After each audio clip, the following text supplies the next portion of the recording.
ക്രിസ്തു യേശുവായുടെ നാമത്തിൽ A light in the decoders എന്ന ചാനലിലേക്ക് ഏവർക്കും സ്വാഗതം. എന്തുകൊണ്ടായിരിക്കാം പാരമ്പര്യ ക്രിസ്തീയ സഭകളൊന്നും റിലംസിനെ കുറിച്ചും ഡയമെൻഷനുകളെ കുറിച്ചും പഠിപ്പിക്കാത്തത്? എന്തുകൊണ്ടായിരിക്കാം ഭൂമിയിൽ നിന്ന് രക്ഷപ്പെടാനുള്ള ഉൽപ്രാവണം മാത്രം പഠിപ്പിക്കുന്നത്? ഉൽപ്രാവണം എന്നൊന്നുണ്ടോ?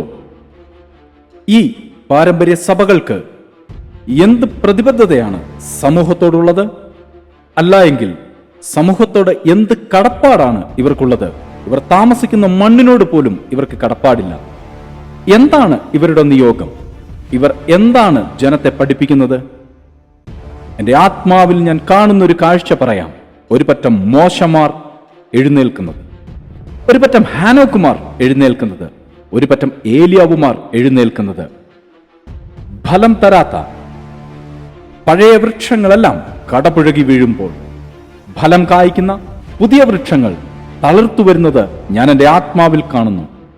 സൂര്യനും ചന്ദ്രനും സകല ഗ്രഹങ്ങളും സർവചരാചരങ്ങളും സർവസൃഷ്ടികളും ആർത്തുല്ലസിക്കുന്നു. എന്തെന്നാൽ റോമാലേഖനം 8-ാം അധ്യായം അതിന്റെ 19-ാം വാക്യത്തിൽ ഇങ്ങനെ വായിക്കുന്നു: സൃഷ്ടി ദൈവപുത്രന്മാരുടെ വെളിപ്പാടിനെ ആകാംക്ഷയോടെ കാത്തിരിക്കുന്നു. മുഴു സൃഷ്ടികളും ഇവർക്ക് അനുകൂലമായി നിൽക്കുന്നു. മരണം ഇവരെ തൊടുകയില്ല. സാത്താന്യ ശക്തികളെയും കോട്ടകളെയും വാതിലുകളെയും വിറപ്പിക്കുന്ന ഒരു പറ്റം യൗവനക്കാർ ഇതാ ഇന്ത്യയിൽ നിന്ന് എഴുന്നേറ്റു വരുന്നു. മറഞ്ഞുപോയ സത്യങ്ങളെയും മറച്ചുവെച്ച സത്യങ്ങളെയും ഇവർ പുറത്തു കൊണ്ടുവരും. ഇതാ ഈ പാറമേൽ ഞാൻ എൻ്റെ സഭയെ പണിയും, എൻ്റെ കൂട്ടത്തെ വാർത്തെടുക്കും. പാതാള ഗോപുരങ്ങൾ അതിനെ ജയിക്കയില്ല. അപ്പന്റെ ഹൃദയം മനസ്സിലാക്കുന്ന ഒരു വലിയ കൂട്ടം എഴുന്നേറ്റ് കഴിഞ്ഞു. അവർ നിങ്ങൾക്ക് വീരനാം ദൈവത്തെ പരിചയപ്പെടുത്തി തരും.